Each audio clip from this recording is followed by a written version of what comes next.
Hey there team, and welcome to some 1v1s on, Pelennor Fields. We'll see what the next map is on. Quick public service announcement, I suppose.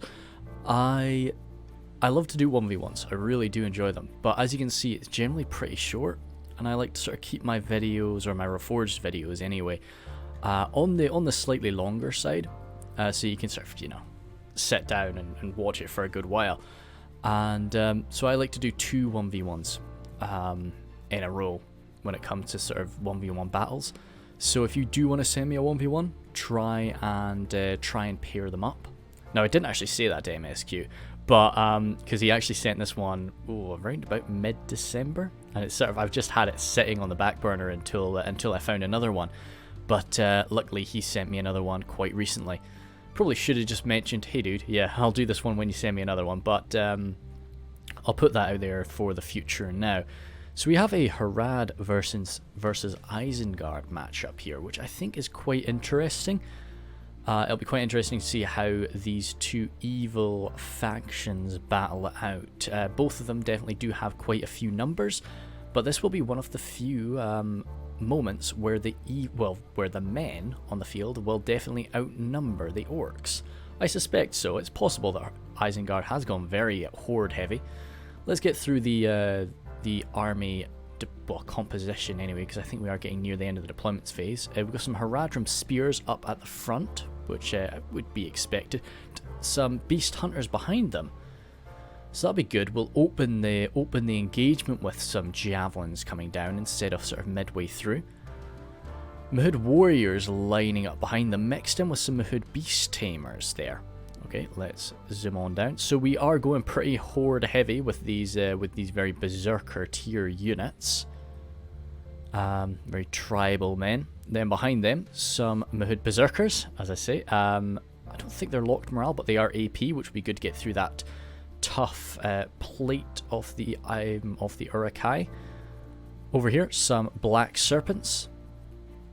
Then some trollmen of Harad. Some champions in Afra and some more trollmen off Harad. I really, what do we got over here? Add some Hishari shadows currently hidden. I really do like that army actually. I like to sort of, when I play as Harad, I like to sort of theme it in certain ways. Either all out South Rhun or all out, tribal. It's, yeah. So we've got D-Roz here. I've not actually seen D-Roz. So he's got his Dunlending clansmen out front, very solid fodder unit. Behind them some Urukai pikemen. Definitely want to make sure they don't get javelined. That's what I'd be aiming my javelins for. Half-orc spear guard behind them, some Urukai berserkers, the Nazhai, and some more half-orc spear guard. Warg riders and champions of the White Hand, so he definitely has the cavalry advantage to deal with those black serpents who are lancers. And then also if he can find and catch those Hishari shadows, he'll tear them apart. The Urukai crossbowmen, unfortunately not going to be super effective. Well, their armor piercing isn't going to be super effective, but they will definitely do a lot of damage still. Then the Warg riders and some Warg skirmishers. That's actually kind of cool. The Warg skirmishers are forming up in lines. I never actually take the Warg skirmishers, to be honest. And as we saw from MSQ's army, there's no archers here, apart from the ones on horseback. So he is going to be having to lurch forward. And D-Roz will be happy with that, but he's going to have to just prepare himself very quickly, because MSQ is really upon him. These Dunlending clansmen will not hold the line for very long. They'll interrupt the charge, which is great. These men are really very cheap, so losing them is not the end of the world. And if it is allowing his crossbowmen to get a good few volleys here, let's say these crossbows, they may be armor piercing, that's definitely their main benefit, but they are also quite high damage. The Trolls of the White Hand are coming forward by themselves, which is a bit dicey, I think. Haradrim Seers forming up. This is where I'd initiate a counter charge, I think, because what MSQ wants is to form up, loose his javelins, and then close in. And you need to kind of get on top of that. You need to smash them before they start throwing their javelins off at you. MSQ's actually managed to slip his Hishari shadows around these men. And D-Roz is sort of, he seems to be trying to run around for a flank, but They really have a perfect shot down the line, and they need to stop that. They've got even just one volley. Yeah, nope, that is them already sort of done a lot of work. We've got a collision here. This is not where he really intends to win the battle, of course. But, because you can't, it's tough to beat the Uruk-hai pikes. But having that sort of numbers advantage, once these trolls are dealt with, which they will die quite soon, amongst all those high damage and armor piercing berserkers, some of these berserkers are going to be able to just get around and slam in the back of the Uruk-hai forces. Continuing to rush forward here, they're going to be slamming again face first into the pikes. So all the way along the main line, I expect D-Roz to be dominating. Those Hishari Shadows were shot by the looks of things there. My cat is crying outside my door. I swear he just hears me talking and he's like, hey, yeah, let's go bother Ryan. Oh, maybe they received javelin fire. But to be honest, if it was the Hishari Shadows, I would launch myself into melee with them. I would just want to stop them firing. Those Warg Riders are actually sort of just remaining stationary for now. But yeah, the Uruk-hai pikes under normal circumstances would have no trouble holding this back, but it's just because of the amount of damage that they're taking that's the issue. These Uruk-hai berserkers are actually not launched right into the fight, which means that those javelins are going to be able to come straight for them. Yeah, as we're seeing a few of them dropping there from, or getting hit from it there. You'd of course want to go for the Naz High if you could choose. But those trolls, although I maybe disagreed with sending those trolls in the way he did, it has actually given him the breathing room that is allowing him to actually sort of win on the front line here. And push away those Haradrim spears, which is great. Less fodder. And Half-Orc Spearguard are launching forward. The mixture of Half-Orc Spearguard and Uruk-hai pikemen there is quite interesting. I've not really seen that used before. Over on this area, yeah, it's a victory all the way, apart from this right flank where the Hishari Shadows have had their fun. They've also got the Mahud Berserkers launched in properly there. Now, as good as this does sort of look for the Uruk-hai, they've got all of their elites in melee right now, whereas the champions of Nafarat are not. These crossbows have actually been firing upon the Mahud Berserkers. Actually, sorry, are these? Oh yeah, the Mahud Berserkers there. I'd really be wanting to go for the champions of Nafarat myself. Warg Riders coming in for a few charges against the Mahud Beast Hunters. That's great. How did the Black Serpents do? I don't think I really saw them. Ah, yeah. As I say, the Black Serpents were just... There was too much anti-cavalry power and too much great anti-cavalry power on the field today for them to really be too effective. As I say over here, MSQ knows he's going to be losing on these main confrontations. Just trying to slam your way into a phalanx is not easy, even with Beast Tamers. You can see the Beast Tamers, they might be able to form a phalanx, but they are just using these little spears, whereas the Uruk-hai are using full-on pikes, just outranging them. Even on this side, where the Uruk-hai pikemen are almost entirely surrounded, some Dunlending clansmen have actually come to hold the right flank quite heroically, but I do suspect the right flank is going to be collapsing. Anything more from the Shadows? I think the Shadows have been dealt with. So that's some of the major damage dealers of MSQ already sorted out. And these crossbows are still rattling in. They're picking some good targets, I think, here from the champions in Nafarat, because they're definitely the ones that will be able to do some good work once the Uruk-hai elites are dealt with.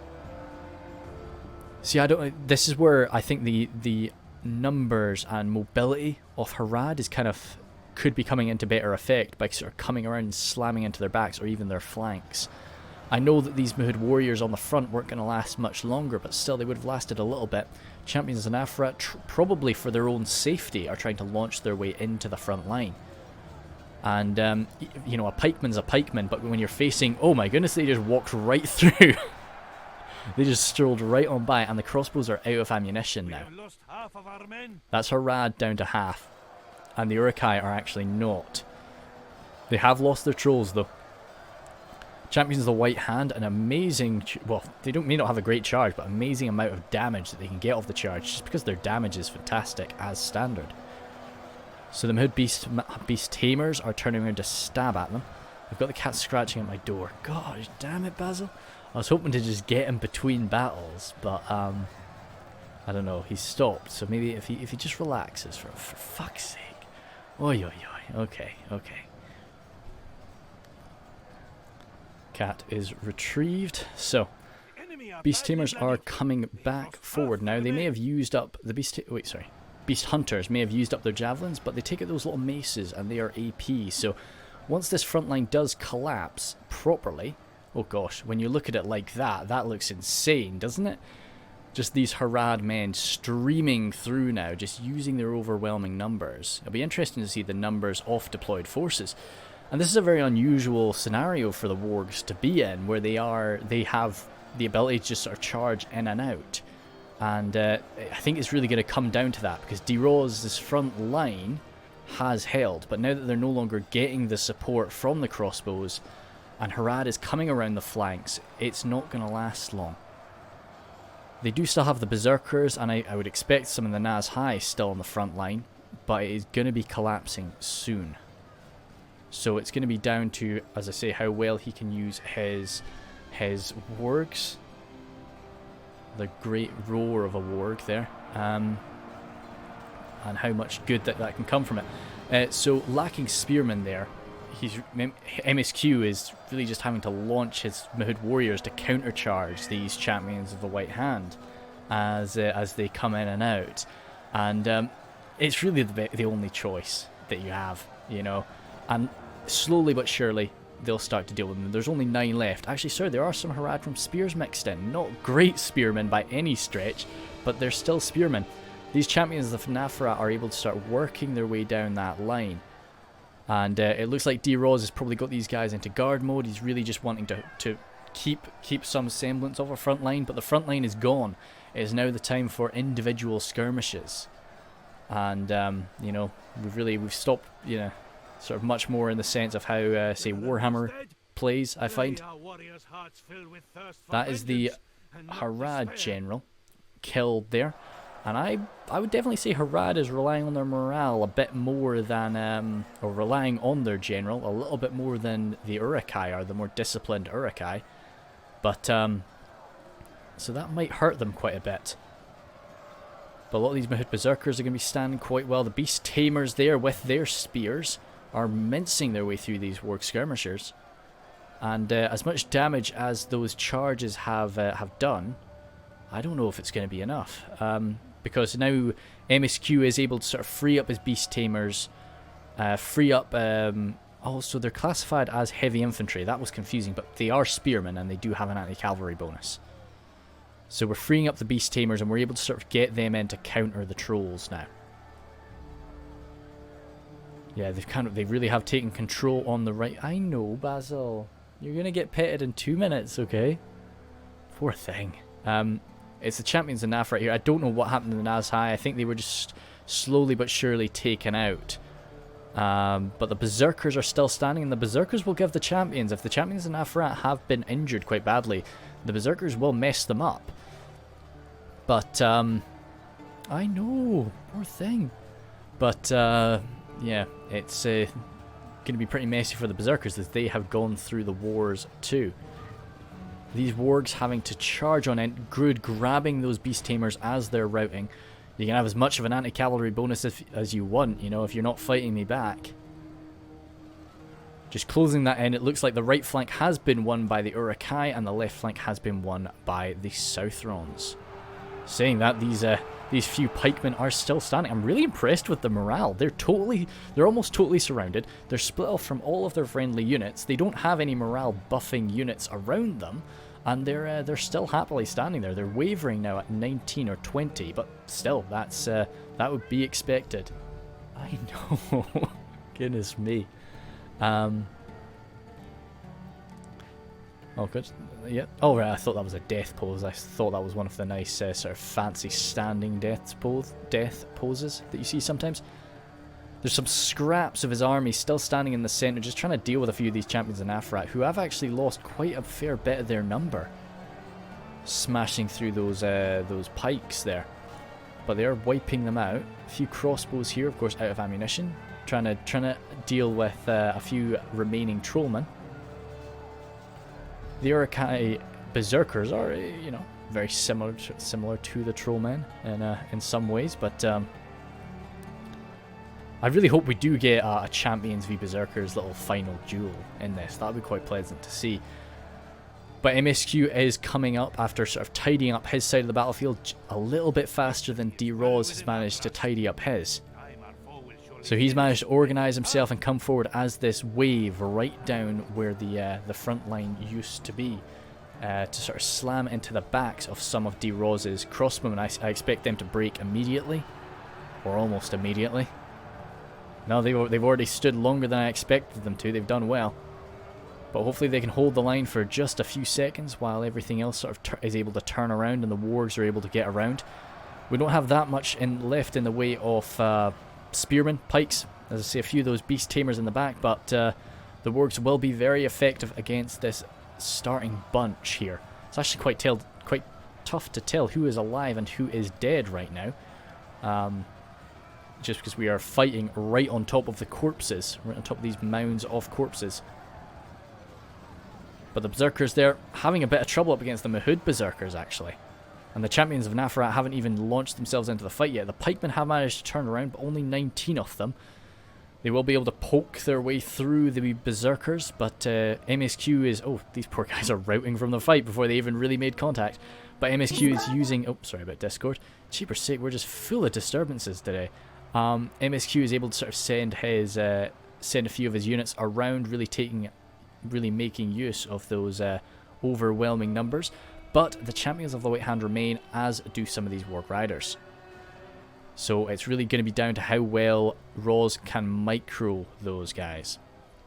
Pikemen turning around here trying to hold back the Champions while the Berserkers tear through these Mahud warriors.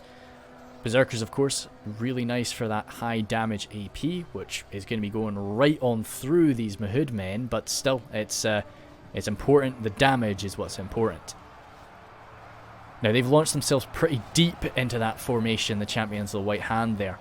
Great charge, but getting out of that is going to be an issue. And with the Beast Tamers closing in, so MSQ still has his Beast Tamers in Phalanx mode. Sometimes when I'm in this sort of situation, I quite like to get my Beast Tamers, or say any sort of Phalanx unit, out of the Phalanx mode, just so that they can run around. And yeah, they're not going to be able to fight as a Phalanx, but I find that with that overwhelming anti-cavalry bonus, you don't need to. So I like to sort of get them out of it just so I can run around. Good charge there. Yeah, as I say, don't rely...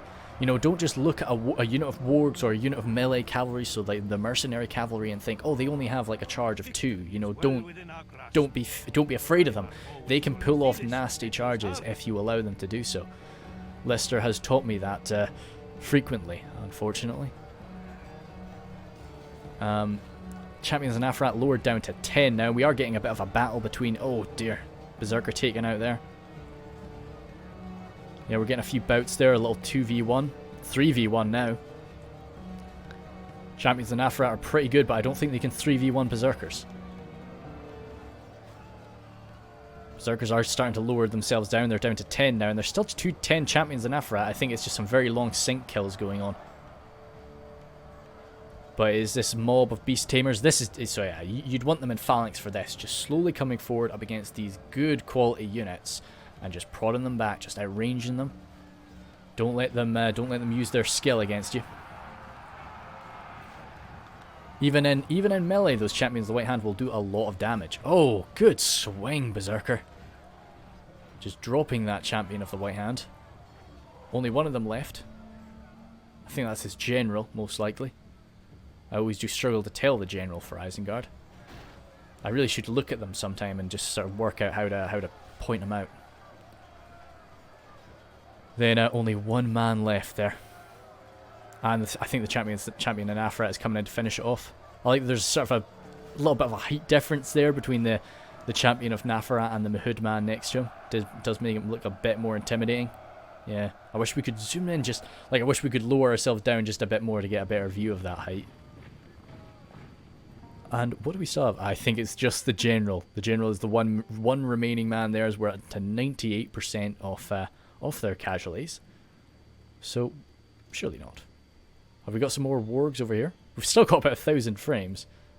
Are these men running? I don't even see where they are. Oh, there they are. Yeah, it is just the general. What's going on? Okay, we'll probably just jump back up into maybe into 2 speed as we work out, because I think he's probably just looking for an opportunity. He's coming for a charge. You can work miracles with some units, even being just 1 man left, but I don't see miracles happening here, unfortunately. Not with a phalanx unit in play. Maybe if there were, say, 4 champions of the White Hand remaining, they could do it. But yeah, this was a pretty decent little 1v1. As I say, I like Pelennor Fields is a little bit too flat for some people when it comes to 1v1s, and I get that. But I don't know. I think there is some intricacy about Pelennor Fields. Just generally, there's that area there. It's something. But no, a lot of people are right. It is very flat, and it's pretty much like playing on grassy plains sometimes, you know. So I understand why some people do like to avoid it. Yeah, no. So I'll probably just chill out here until we've got about 400 frames left, because he's trying to pick away at these guys bit by bit. And I say maybe he could, but I don't think so. You'd have to be getting so lucky every single time. Yep, he's charged through 1 line, but he's in the berserkers now, and he's gonna get surrounded. He slept out, but he definitely took a few swings there. Goodness me. Coming in again. Smashed one of them down. Still one standing though. I know, Basil. It's over in a minute. I'll stop the recording, pet the cat for a few minutes, and then I'll come back and record the next battle. And that'll be fine and dandy. Good charge! That was a very good charge for 1 unit. Took these guys down to... Yeah, there's heaps of corpses there, but just a few of them counter-swinging there, and yeah, that's dandy. So that was taken down. Of course, it was higher than 78. It was about... it would have been 90, 94, 95 by the end of that. So we'll go through his kills first. Champions and Nafrat, yeah, they were saved nicely. I think that there was definitely an opportunity missed when they were not focused with crossbow fire. I think that they were in a prime crossbow position for a minute, but they were going for the berserkers instead. 2 trollmen there, sort of a mixture. Yeah, you'd be wanting pretty high kills from the trollmen in this fight. 219 is more than adequate. Haradrim spears, 3 units off them. They did their purpose. And, of course, they were pretty helpful at the end when the enemy just had so much cav remaining. The 2 beast tamers actually handled themselves quite well, as also being outranged by pikes is always tricky, being those sort of spear phalanxes, and lacking AP. Actually, oh, sorry, I think they have AP. Yeah, I think they might do. They might be the sort of halberds instead. So don't quote me on that. The 2 beast hunters there. Actually, surprisingly few kills from them. But maybe they were... I think they were going for like the 2 hit point units generally. So they were going for the berserkers, they were going for the Naz High. So that's why, most likely, I'd say. I think they were taken, though, primarily to just strike down into the enemy pikes. But he just saw better opportunities pop up. 4 Mahud warriors there, all performed adequately, I'd say, for slamming into the front of a phalanx. You know, you definitely love them to get a little more than 30 though, but that 60 is pretty damn good. The berserkers are 1 kill. Yeah, so that was the unit that just got torn apart by crossbows. But the rest, 60 is definitely pretty dandy. Hishari's shadows got focused down. I definitely think they could have racked up a lot more kills, but I wasn't expecting it, and I don't think MSQ was expecting the forces of Isengard to bring so many wargs today. It's very interesting to see. So yeah, it was almost outnumbered 2-1 there, and that is not, even though Isengard is definitely a lot more disciplined and a lot fewer in number than a lot of the other evil factions. They're not used to being outnumbered that badly. You know, they like to form a nice long front line, as he did, and just win on the front line and destroy the enemy with your crossbows. I think it was good what he did with the trolls. Oh my goodness me, I love you. And that is that. So we'll get jumping right into the other one after I hug my cat for a minute. Hey there, team, and welcome to another quick MSQ 1v1. So this is a far more recent one, and he's playing as Rhun today. leading the way with his Eastron hunters. So we have some form of ranged units today, or some form of archers today. He's got his Variag mercenary riders, backed up by some Dragon's Wrath warlords. That is and some more Variag mercenary riders on the left flank. So a little more cav. Well, yeah, I would say a lot more cav focus today. Hopefully just picking them apart with the Variag mercenary riders and then slamming them a few times with warlords. Warlords, of course, being knights, they can counter some enemy cav. I actually don't know what we're playing up against. Rhudaur? Could be Rhudaur, we'll see. Eastron hunters there. Again, behind them. So, is that just 2 units? Yeah, that's just 2 units of Eastron hunters. Just very large units. Then 2 units of crossbows. So, it'll be something with armor, I suspect. So, probably not Rhudaur. Then some Eastron clansmen there. No armor upgrades, which is quite interesting to see. You know, usually when you do see Eastron clansmen, people love to give them an armor upgrade or 2. Behind them, some Gamprim, a nice Gamprim line. Then the Variag mercenaries behind them. So very ranged focused. And then on top of that, where is it? On top of that, we have the Dragon's Breath cannon. And also, Camel's Dragonites. Didn't spot those guys. So yeah, definitely some cav superiority. A lot of archers, a sturdy infantry line, and the Dragon's Breath cannon. So it's all about making the enemy come to him, shooting the heck out of them. These guys will of course turn around, and then holding the line as best he can. So we'll slow it on down, see what we have opposing us today. It is Rhudaur. Okay, cool. So we have on the right flank some Dunman Scouts, 2 units of them. This is all by Last Shadow SDA. Not seeing him about. So we've got the Rhudaur clansmen there. No armor upgrades. 2 Rhudaur swordsmen. 2 Herenidane pikes, and then 2 Rhudaur swordsmen again. And then they get more troll hunters, some axe throwers, Frodrum javelins, and the Herenidane nobles. On the left flank, we have some more Rhudaur clansmen and 2 Coldfell maidens. Between the 2 units of Coldfell maidens and the Herenidane nobles, they could do some damn good work up against the enemy's cavalry here, with especially this is a Coldfell maiden and a Dunman scout. Okay, so I think I misread that over here. I suspect we have the same Coldfell maiden and Dunman scout. So yeah, same composition, just different positions. I suspect that if he really tries, he can definitely take cav superiority.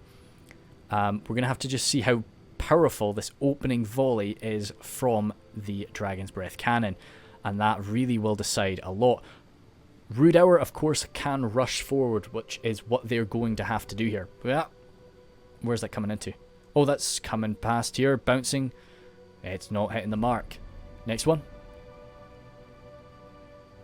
It's flying. Still the same target. Bounce. Nothing. Oh, looks like he was maybe going for the cav. Could have been going for the cav, but I don't know. I would have gone for the pike line myself, but let's say I don't use artillery too much. So that opening volley is definitely his best chance to do an immense amount of damage. But because of his positioning here, and because Rhudaur is flying straight toward the main line, he's actually going to be able to get some, ranger style side shooting going on here. If I was Rhudaur, I would have maybe actually tried to target here instead. I know you're going to take shots from the side, but yeah.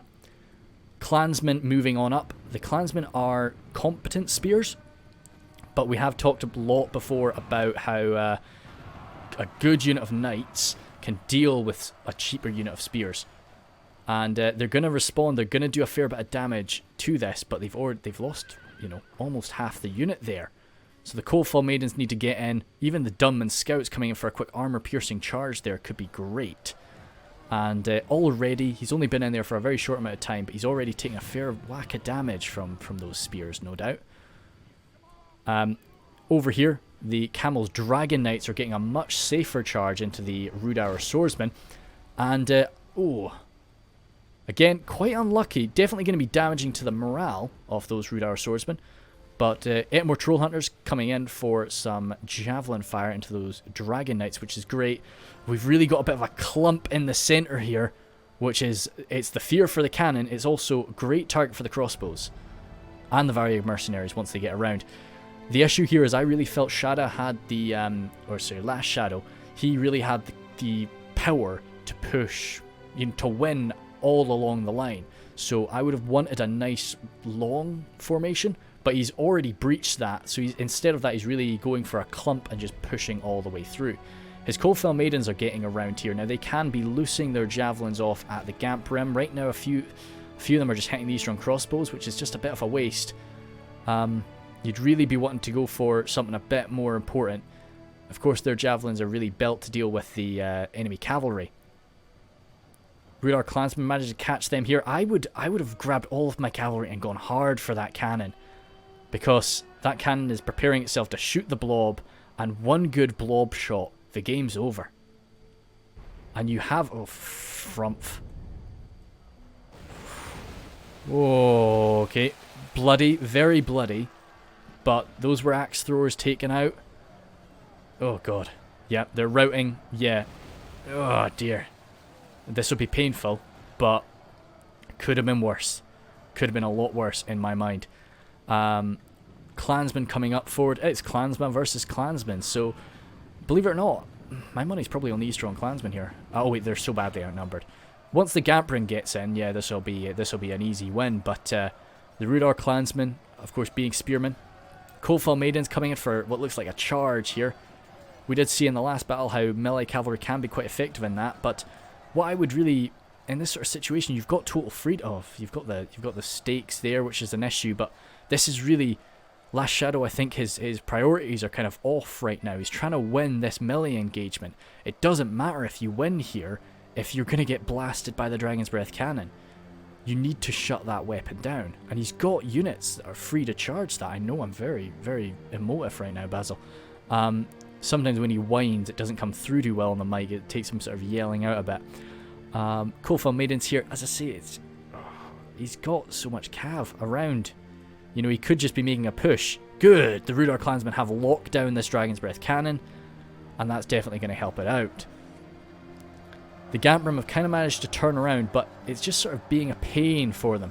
And all the while, these Rhudaur clansmen are just mincing their way through the horde of Eastron clansmen.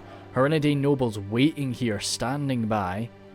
If they're still alive toward the end of the game, MSQ's been quite clever, just getting his men bulked up inside of the stakes. But even a group of Rhudaur clansmen, to be honest.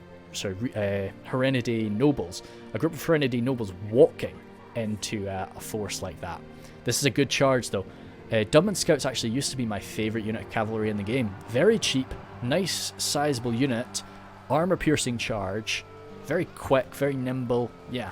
And you give them the armour upgrade if you want, to keep them alive a little bit longer to arrow fire like this, but yeah, that was a fantastic charge. Now, the Dragon Knights are going to come behind them, and to be honest, they might end up routing at that, so he needs to maybe run them on out. Coalfell Maidens standing here very carefully. Yeah, Last Shadow definitely does know what he's doing here. I'm always a bit worried when I don't recognise somebody's name, but he's just walking them on in. Now the problem is sort of running on out. They're gonna fall on some stakes, but they're doing okay. But she was tempting fate there. All along the front line though, we've got victory there. We've got victory wherever the Harad pikes live. The issue here, clansmen. Now, if I was these clansmen, I would just sit here. I would just sit on this cannon and just guard it. Because if you run away, he'll charge you or he'll shoot you and then he'll reman his cannon. Coalfell Maidens, the issue is the Coalfell Maidens right now, they're trying to throw their javelins at the Variag mercenary riders.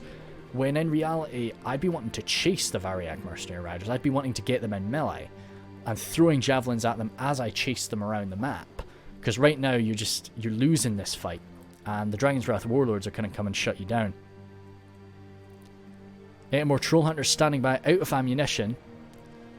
I guess they're just being held in reserve right now, watching the back lines. Axe Throwers, are they getting a nice shot? Yeah, they're hurling on over. Hopefully, yeah, okay, good. They're getting some nice shooting, getting some nice hits.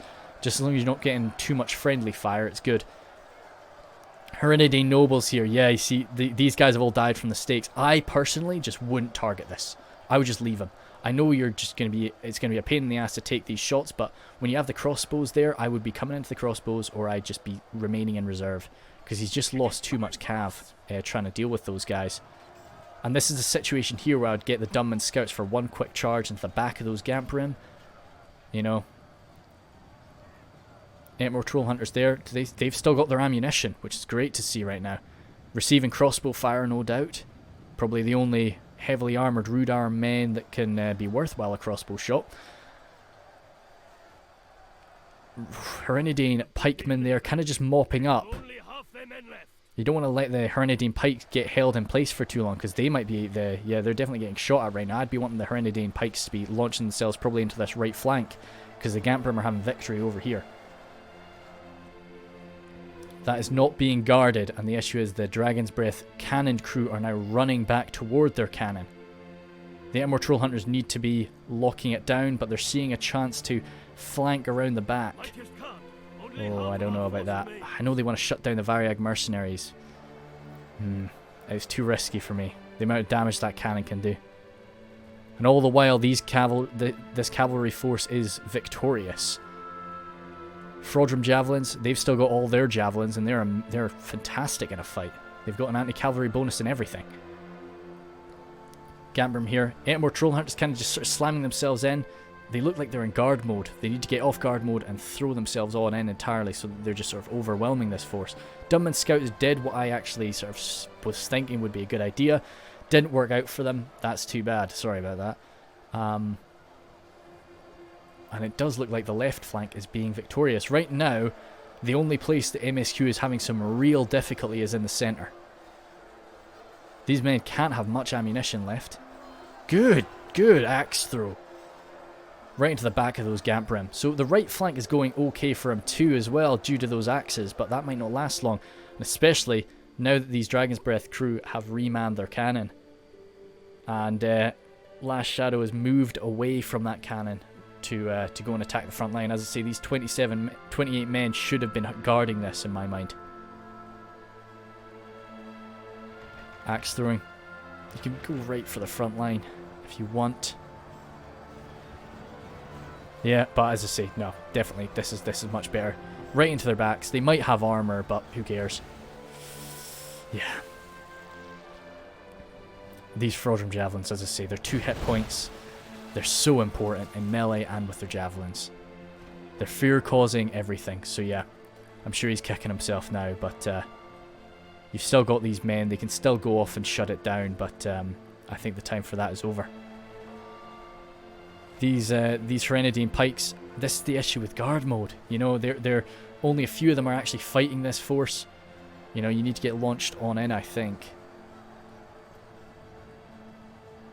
The centre has broken, and there are actually a few of these Herenidine nobles remaining. Were those... Yeah, I was looking for the Dragon's Wrath warlords. They're still standing right now, and they're just going to be able to, little by little, shut down this formation. The Herenidine pikes are still standing. They can definitely mince through them. Frodrum javelins, if they turn around and start hurling javelins into them, that would be fantastic. It's not as brutal as the first, but there's not actually that many great targets right now for MSQ. So I probably would be making the same calls. Basil's rolled over onto his back. He's looking right at me. But he has had a substantial amount of tummy rubs already. So that should suffice for the time being. Rhudaur clansmen actually pushing all the way through there. Eastron hunters just running away from them, as they should be. You know, but these guys need to turn around and shut down those crossbows. As I say, Last Shadow's won in the centre here, but he just seems to be a little bit too slow to sort of get everybody moving again. But we'll go up to 1 speed, because I think everything's... all the major confrontations are kind of... Everybody's locked in now. We've got a lot of cav action going on in the back here, as the Dragon's Breath cannon is continuing to tear through these men. I don't really blame them for routing there. Axe throwers, really not bad in the fight. I'm surprised they're kind of losing that because of their high damage. But at the end of the day, they are missile units, whereas the Eastron Clansmen, they're maybe militia, but they're dedicated melee. Herenadine Pikes actually launching themselves right through this formation just to engage as many people as they can, which is kind of dicey for Pikes, but the Herenadine Pikes are really able to do it, and it looks like it's working out quite well for them right now. They could do with some backup maybe from those swordsmen. Over on this far left flank, which was really where it initially was going quite well for Rhudaur, it's starting to fall apart. They don't have much left, and then MSQ's just going to be able to grab these guys and start heading on over. Rhudaur swordsman here need to be shutting these guys down. Okay, no, they're turning around to sort of try and throw themselves into that, but the issue is you're going to just get grabbed by the Dragon's Wrath Warlords, I'd say. Dragon's Wrath Warlords have grabbed what's left of the Frodrum javelins there. Pikemen advancing forward. This is another situation where I would get them off phalanx and get them running, because I don't care. Like, doesn't matter. You don't worry about that phalanx bonus. You don't need it. You've got such a big anti-cavalry bonus, you can just run up there and individually stab these horses down. Yeah, so it was nice to back up the boys, but didn't work out. And yep, these Eastron hunters still just firing away. Still a bit of victory there, but he's just able to, he's still got some ammunition. Okay, good. These axe throwers have actually sort of chased them on off.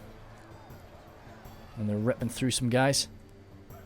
They've turned around here, as I say, for the main blob.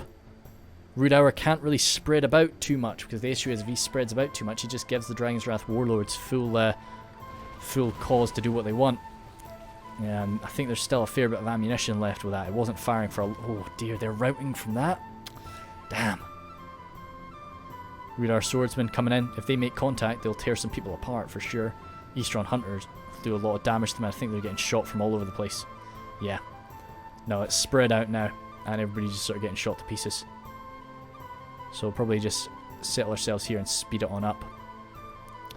That was a lot of fun, and I'm really sorry about that. I was getting very that was a lot more judgmental than I really like to be in battles, but it was just I get very passionate about Rhudaur, you know, because I really like Rhudaur a lot, and I think that Last Shadow could have won that. He could have won that in so many ways, and yeah, it was just I think it was a lot of micro loss. Like really a lot of micro loss. There's a lot of units just sitting about, which that just happens, you know. Like your mind gets focused on other things and you just forget about units. But that was just allowing a lot of things to happen. Misuse the Coldfell Maidens, big thing. Just should have been charging on in, and also way overvaluating the amount of damage he was taking from the Variag mercenary archers. You know, that was. You know, he wasted so much cav trying to kill them. That was absolute bait from MSQ, and Last Shadow unfortunately fell right into it. Let's have a look through here. The Dragon Knights there, yeah, as they did their purpose. You know, they faced off against some nice anti-cavalry most likely, and probably got a face. Oh, they got a face full of the Troll Hunter javelins. Troll Hunters are perfect for just killing cav. Variag mercenary riders, yeah, they just had their time just sort of ramming it, like shooting a lot of damage into the Rhudaur cavalry. You know, as the Coldfell Maidens are not built to do what he was trying to do with them. You know, they're to chase people around, and yeah, like they're just going to run away from you and they'll keep shooting you, but at least you'll make contact with them every now and again. Every time you make contact with them, you'll kill like 4 of them. They'll run away from you. As they're running, you're throwing more javelins at you. You make contact again, you kill another few of them. That's how you beat horse archers, with javelins, you know, or Coldfell Maidens at least. Dragon's Breath Cannon, massive kills. That was just unfortunate, because he had it. He had that held, and those 28 men on the front line, those 28 Rhudaur clansmen, they did nothing on the front line. Not to sound harsh, but they did nothing. So just having them sit on that cannon and babysit it, that's what they should have done. For sure. Had they done that, mission complete. I think you would have won. Because it was that Dragon's Breath Cannon shut down. Actually, I keep Frodrum Javelins. I don't know if they're two hit points. I really should know that. I really like Rhudaur. But yeah, you know, he totally destroyed the Frodrum Javelins. tore holes through some Herenadine pikes, routed that last unit of Herenadine pikes. Now, the match was lost at that point, but still. Whereas he got so unlucky with shots in the beginning. And, yeah, like, that was unfortunate. And, yeah. Eastron Clansmen swarm, quite a lot of them, racking up a few kills there. Generally, they well up against a faction like Rhudaur, I would say, especially when they're fighting things like Rhudaur Clansmen. You know, they'll do quite nicely against that. Even Rhudaur Swordsmen, you know, because Eastron Clansmen, they're not actually incredibly cheap. You know, they're yeah. Whereas the Rhudaur Swordsmen are only, you know, they're a standard men-at-arms cost of like 550. So yeah, it's they will get a few kills up against them. Crossbows there. Of course, not really doing as exceptional as they maybe could have, because Rhudaur just doesn't care about armor. But they were definitely focused down a lot. Eastron Hunters there actually did quite well, and it was good that he just pulled them on back. You know, he didn't just think, all right, they're just going to sit there and hold the enemy in place for a few seconds. He did pull them back so that they could continue to be used, which was smart. The Gamp Rim was his real holding power and his real killing power. They were losing everywhere that they were fighting the Herenadine pikes, but everywhere else they were doing quite well. Again, it's an armor-piercing unit up against Rhudaur, which is not going to matter too much. And but yeah, Gamprim are solid. Variag Mercenaries, yes, so there you go, like 63 kills, yeah, it's a nuisance. 47 kills, yeah, it's pretty bad. And of course, they would have racked up more kills if he wasn't tying them up. But I think he probably lost about, 25, 30 very important cavalry. You know, the Coldfell Maidens, you know, he won the cav game in the beginning. You know, he had it, and he just lost it because he focused on the wrong things. You know, as I say, one good charge from those Herenadine nobles into those Dragon's Breath cannon crew, done, mission complete, sorted out. And even then, if he tries to counter them with the Dragon's Wrath warlords, the Herenadine nobles can hold their ground there. They're armor piercing. They're knights. They can do that. You get, you know, Coldfell Maidens in, or even some Dunman Scouts, you've won. Sorted. Then, yeah, Dragon's Wrath Warlords, they were just free. There was no cav in the end game to counter them. So 140 kills from them. Yeah, so that's unfortunate. It was so damn, you know, that could have been a quite a comfortable victory from Last Shadow, I think. But it was just a few goofs. It's just, as well as that, I hate the Dragon's Breath cannon. So no, I don't. No, I love it. I think that I'm excited for the price increase. Because right now it's a certain pick, and I guess I'm just a little bit tired of seeing it. That's the thing. But it's a great addition to the game. It's a very fun addition to see and to have on the battlefield. But I don't like seeing it every time I see Rhun, and that's kind of the case it is right now. But yeah, awesome. So yeah, 2v2s, generally try and send them to me in pairs, so that I can sort of combine them together. Makes it a bit nicer for me. And yeah, thanks guys, see you later.